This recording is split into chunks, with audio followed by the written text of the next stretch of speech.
Now, Epstein's explanation for why this friendship ended is as follows. In 2004, Epstein believed himself to be the high bidder on a piece of real estate in Palm Beach, a house. $36 million was his bid. He took his friend Trump around to see the house to advise him on how to move the swimming pool. Trump thereupon went around Epstein's back and bid $40 million for the house and got the property. Epstein, who was well acquainted, in fact, deeply involved with Trump's scattered finances, understood that he didn't have $40 million to pay for this house.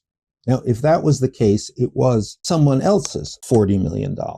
At the time, Epstein believed this to be the $40 million of a Russian oligarch by the name of Rybolovlev. Less than 2 years later, this same house that Trump had bought for $40 million was sold for $95 million. And it was, in fact, sold to Mr. Rybolovlev. This is all a red flag of money laundering. And what Epstein did, and he was furious about losing this house. Epstein, after the sale of this house, after Trump went around his back, got this house, Epstein began to threaten him. He began to threaten him with lawsuits.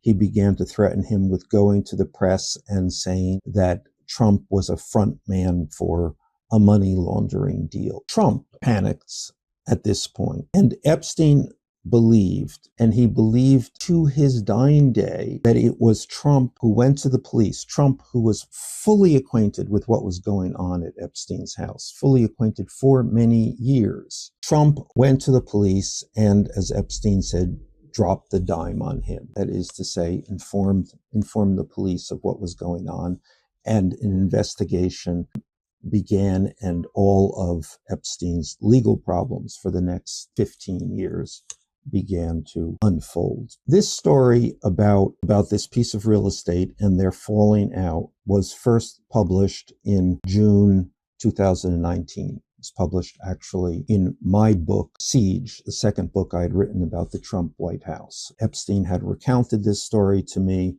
I put it in this book. Epstein, at that moment, was in Paris. He read the book. He called me with some alarm, and he said